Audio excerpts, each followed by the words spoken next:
What if a single click could change 2 lives forever? Daniel Carter, tech entrepreneur, sits in his minimalist New York apartment, scrolling through his phone after another sleepless night. He's exhausted, emotionally hollow, success without meaning. With a careless tap, he sends $500 to the wrong person. Seconds later, panic hits him. His heart races, and his reflection in the glass window feels like a stranger staring back. Across the country, Emma Torres, 29, a single mom, checks her phone while her daughter Lily plays with crayons on the kitchen floor. A notification pops up. Received 500. Confusion turns to wonder. Maybe it's a mistake, she whispers. But what she does next will make a man fly across the country. Morning light floods Daniel's apartment, but peace doesn't arrive with it. He hasn't slept. The email to his bank lies unsent. Something about that name, Emma Torres, keeps pulling his thoughts back. Who was she? Why hadn't she replied yet? Across the country, Emma walks through a local market with Lily, a bag of groceries in her arms. The world feels lighter. Though her pockets remain thin, she doesn't see it as money. She sees it as a sign. And somewhere, miles away, the man who accidentally sent it is beginning to question everything he's ever believed about chance. Daniel types Emma's name into a search bar, curiosity turning into obsession. Her profile appears: local volunteer, community helper, fundraiser, organizer. Every photo shows genuine warmth, something Daniel hasn't felt in years. He hesitates, wondering why a stranger's goodness feels so personal. He hovers over the message button, then stops. Maybe it's not time yet, but inside, a seed of something unfamiliar, hope, has started to grow. Emma sits by the window that night, writing a message on her phone. Hi, I think you sent me $500 by mistake. I used it to help other moms in need. Thank you. It meant more than you know. She hesitates, staring at her words, then hits send. Across the country, Daniel's phone buzzes. He reads the message once, then again. His breath catches. It's not about the money anymore. It's about something he hasn't felt in a long time: connection. Daniel stares at Emma's message on his phone. His chest tightens, not from regret, but realization. He looks out his window again, this time differently. Maybe mistakes aren't meant to be undone. Maybe they're meant to be understood. The city hums beneath him, oblivious to the small miracle that's just begun to unfold. He types one word in reply. Why? The message hits Daniel harder than he expects. I used it to help other moms in need. Thank you. It meant more than you know. The words replay in his mind like a melody he can't silence. For the first time in years, something pierces through his wall of logic, sincerity. In his sterile apartment, surrounded by success, he suddenly feels poor. On the other side of the country, Emma carries grocery bags through a quiet neighborhood, her daughter Lily skipping ahead. She doesn't know the man who sent that money, but she knows kindness shouldn't go unanswered. And in that unspoken connection, two strangers begin to change without meeting. Daniel can't stop thinking about her words. In a world obsessed with transactions, she turned his mistake into generosity. He reopens her message, studying every line like a code he needs to decipher. Who gives like that? Who turns accident into gratitude? He types a reply, then deletes it. He's not ready to sound human. Meanwhile, Emma sits at a small table, balancing bills and grocery receipts. Lily hums softly beside her. Emma whispers, "One act of kindness can ripple further than we see." And somehow she feels he's thinking the same. Late that night, Daniel finds himself scrolling through photos of community kitchens, mothers, volunteers, people who remind him of her message. His heart aches in a way success never could. He remembers his own mother, the one who raised him alone, who never complained. Maybe that's why this feels personal.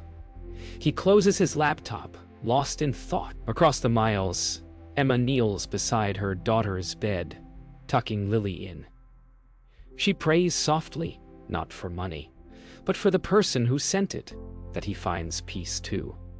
Neither knows they're thinking of each other at the same time. The next morning, Daniel gets an idea. Something illogical, something human. He decides to send another message, not to reclaim, but to understand. "Why didn't you just keep it?" he types. Minutes later, Emma's phone buzzes as she stands outside a local church distributing food. She reads it, smiles faintly, and types back, "Because sometimes what we're given isn't meant to be kept. It's meant to keep others going."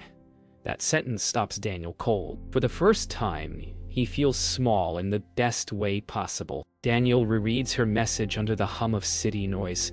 He looks around. Walls of glass, steel, and silence. He built everything except meaning. Her words echo. It's meant to keep others going. For the first time, he wonders what that means for him. Across the country, Emma finishes her day, holding Lily's hand as they walk home under a sky painted orange by the setting sun. Her phone buzzes again. It's Daniel. Just 2 words. "Thank you." She smiles, whispering to herself. Maybe this is the start of something bigger. Daniel can't shake her words, because sometimes what we're given isn't meant to be kept. It's meant to keep others going.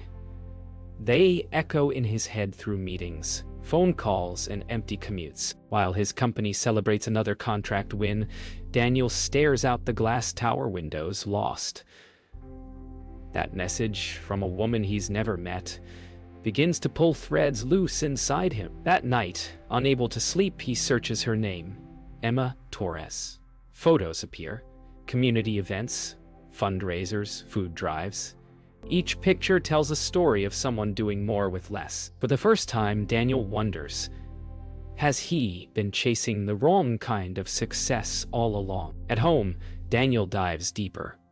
He scrolls through posts tagged with Emma's name, stories from people she helped, local news snippets, gratitude-filled comments. The more he reads, the smaller his own victories feel. Every image of her laughter, every quote about kindness, chips away at the armor he built around his heart. He leans back, staring at the ceiling, thinking of his late mother. How she used to say, "Real wealth isn't what you keep, it's what you give."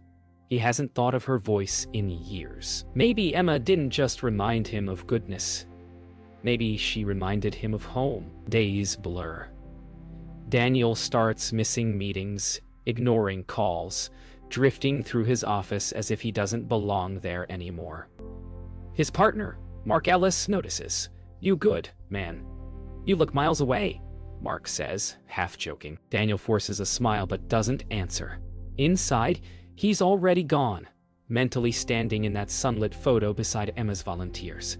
He feels envy, not for her life, but for her peace. That night, he opens a map on his laptop. The distance between New York and her small California town blinks like a heartbeat. His finger hovers over the word book flight. That night, Daniel opens Emma's message again, the one that started it all. He rereads every word, every pause, imagining her voice. He opens her social page and scrolls through a recent post.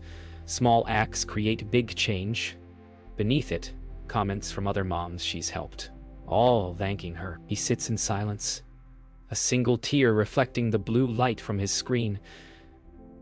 Finally, he whispers, "Maybe this wasn't an accident." For the first time in years, Daniel feels clarity, not confusion. He clicks book flight. The ticket confirmation glows like a heartbeat in the dark. Morning. The plane ticket sits printed on Daniel's desk, his suitcase half-packed. His phone buzzes with a message from Mark. "Big investor called today. You in?" Daniel stares at the screen, then closes his eyes. He replies, "Handle it without me." Outside, the city roars with ambition, but Daniel walks calmly through it, carrying only a small bag. He doesn't know what he's looking for. An answer, redemption, or maybe himself. Somewhere thousands of miles away, Emma is setting up another food drive. completely unaware that the man whose life she unknowingly touched is already on his way. The hum of the plane fades into a gentle rhythm beneath Daniel's thoughts. Clouds drift outside the window like unspoken memories. He replays every message between them. Her grace, her warmth, her perspective. How could someone with so little carry so much peace? For the first time in years, he's not thinking about profit margins or deals. He's thinking about why. He opens his phone mid-flight and types one message to Emma. "Can I call you?" Then, as if guided by instinct, he presses send. Not knowing that miles away, Emma is about to read those same words during one of the most ordinary moments of her life. In a small California town, Emma finishes stacking boxes of canned goods at the local shelter. Her phone buzzes. Daniel's name flashes across the screen. She freezes, her heart skipping once. For a moment, doubt whispers, "Why would a man like that want to talk to me?" Then she smiles, remembering her own words. Kindness doesn't need equal ground, just open hearts. She wipes her hands, steps outside, and answers, "Hello?" The silence that follows feels endless before his soft voice breaks it. "You're the woman who changed my life, and you don't even know it." The first seconds are awkward. Two strangers connected by accident, trying to find words in a space that feels sacred. Daniel's voice is soft, uncertain. "I don't know why I'm calling. I just needed to hear the voice behind those words." Emma laughs gently. Sometimes, we don't choose the moments that change us. They just happen. Daniel stares out the airport window as his plane lands, her voice grounding him more than the runway beneath his feet. For the first time, he feels like he's arriving somewhere that matters. "Why did you really do it?" Daniel asks quietly. "You could have just kept the money." Emma pauses, her voice steady yet kind. "Because it wasn't mine to keep. I just redirected it to where it was meant to go."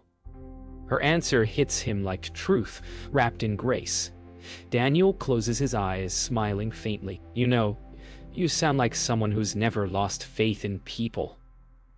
Emma chuckles softly. "I've just learned that miracles sometimes disguise themselves as mistakes." For the first time, Daniel laughs, not from humor, but release. Something inside him unclenches. As night falls, their call lingers far past goodbye. They talk about childhood, loss, dreams, and the strange ways life teaches humility. Emma's voice softens as she says, "If you ever come this way, stop by. We always have an extra plate." Daniel looks out the window of his hotel room, watching the California skyline glow in the distance. He doesn't tell her he's already there. He simply smiles, whispering, "Maybe I will." When the call ends, he exhales, realizing he hasn't felt this alive in years. The flight brought him across states. Her words brought him back to himself. Morning breaks over California as Daniel steps off the plane, the soft light painting the horizon in gold. He breathes deeply. The air feels different, lighter, honest. The terminal buzzes with life, but he moves slowly, taking in every sound as if the world has new meaning. For years, he chased destinations for business. This time, it's for something his heart can't explain. He rents a car and drives toward the small town he's seen only in photos. The GPS says 3 hours, but inside, he knows this drive isn't about distance. It's about arrival. Every mile feels like shedding another layer of who he used to be. The road unwinds like memory. Fields stretch endlessly under the bright sun, and the hum of the tires becomes his heartbeat. Daniel passes small diners, fruit stands, and faded billboards that whisper of simpler lives. He wonders what Emma is doing right now. Probably helping someone, probably smiling without knowing she's become the center of his purpose. For the first time, he feels grounded. He lowers the window, wind rushing through his hair, a faint smile on his face. The world outside feels real again, imperfect, alive, and waiting. As Daniel enters the outskirts of Emma's town, The skyline gives way to rows of humble houses, kids on bicycles, and street vendors calling out greetings. It feels like another world. Slower, genuine. He parks near a local cafe across from the community shelter he's seen in her photos. He watches through the window as Emma carries boxes with other volunteers, her movements full of purpose. He doesn't approach yet. Instead, he sits quietly, watching her kindness unfold in real time. The woman whose message rewired his soul. His hand trembles slightly. "That's her," he whispers. He watches as Emma kneels to tie Lily's shoe, laughing softly. The world slows down. Every motion feels sacred. The way she wipes sweat from her forehead. The way she thanks every person by name. Daniel's phone vibrates. It's Mark. "Where the hell are you, man?" Investors are waiting.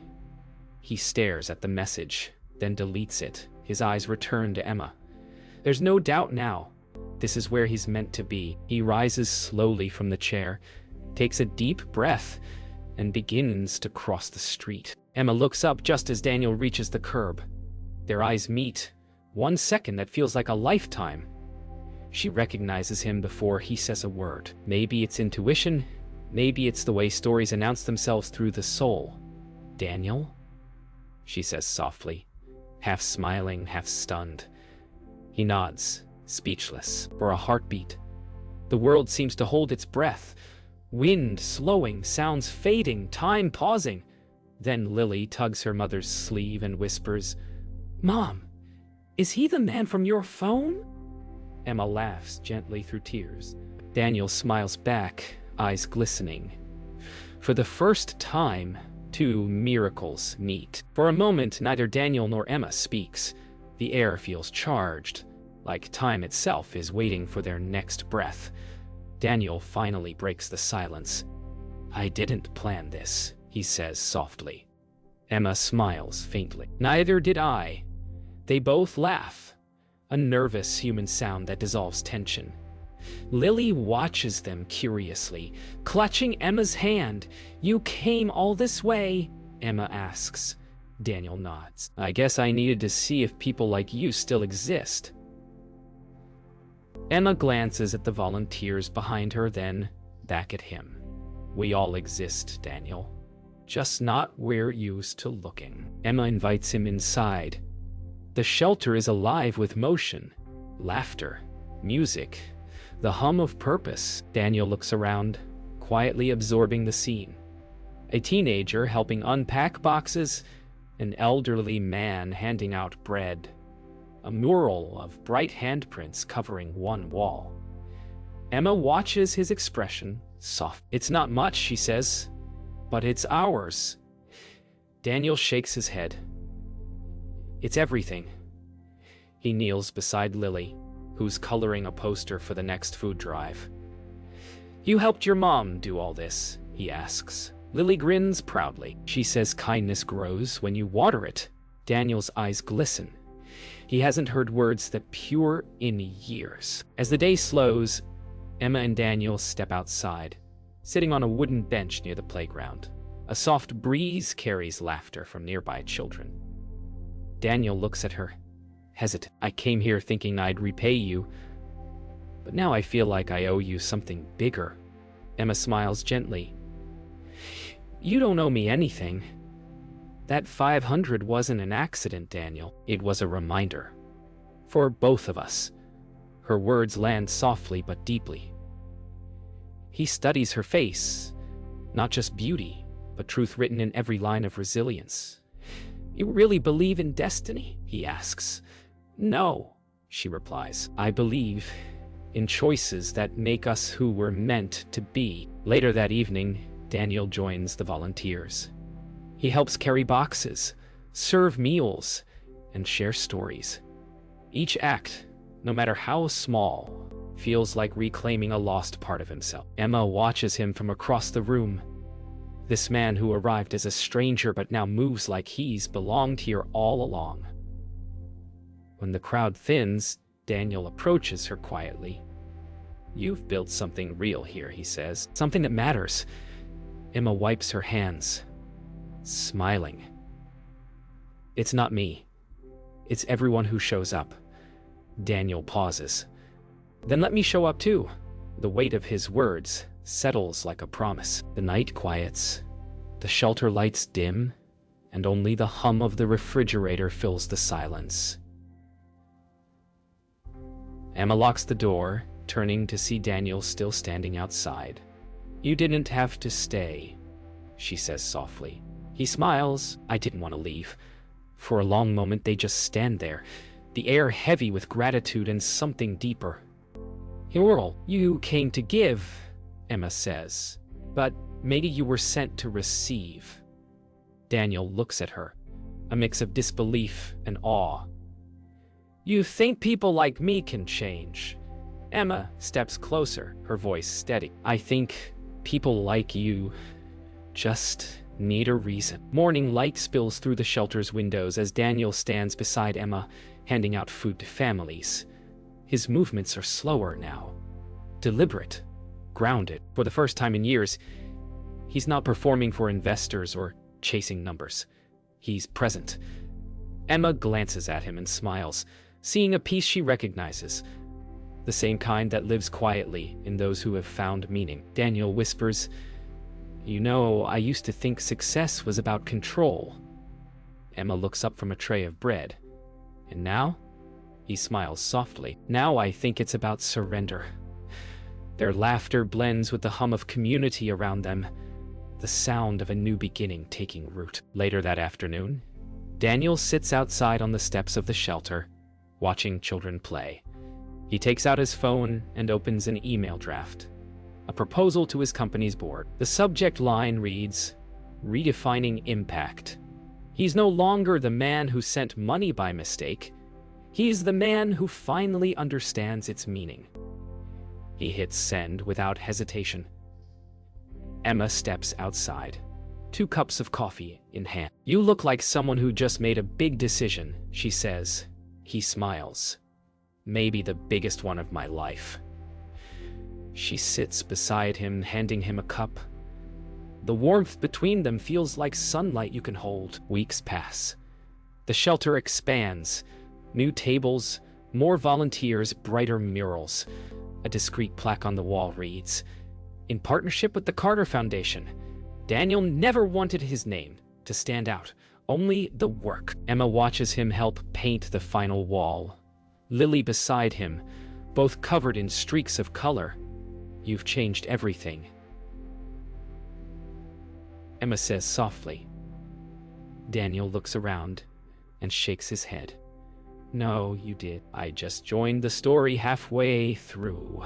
Their eyes meet, and for the first time, neither looks away. The unspoken truth is clear. Some connections are written by fate, others by choice. On the evening of the shelter's reopening, the community gathers. Lights twinkle above as music fills the air. Daniel stands at the edge of the crowd, watching Emma give a small speech. Her voice humble, steady. Sometimes blessings come disguised as mistakes, she says. Daniel closes his eyes for a moment, letting her words wash over him. When she finishes, the crowd applauds, and Lily runs to him, tugging his hand. Come on, Mr. Gowan. Daniel, you're a part of the story, too. He laughs and lets her drag him into the center, standing beside Emma as cameras flash. Not of fame, but of family. Months later, Daniel returns to New York, not as the man who left, but as the man who finally found what was missing.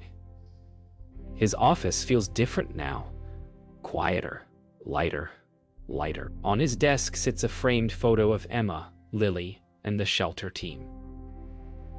He smiles, then records a voice note, part of a new campaign for his company. His words are simple, honest, real. Sometimes what feels like a mistake is really an invitation, a reminder that we're all connected by what we give. The camera pans out as he looks out the window, the city alive below. But this time, he's not alone anymore.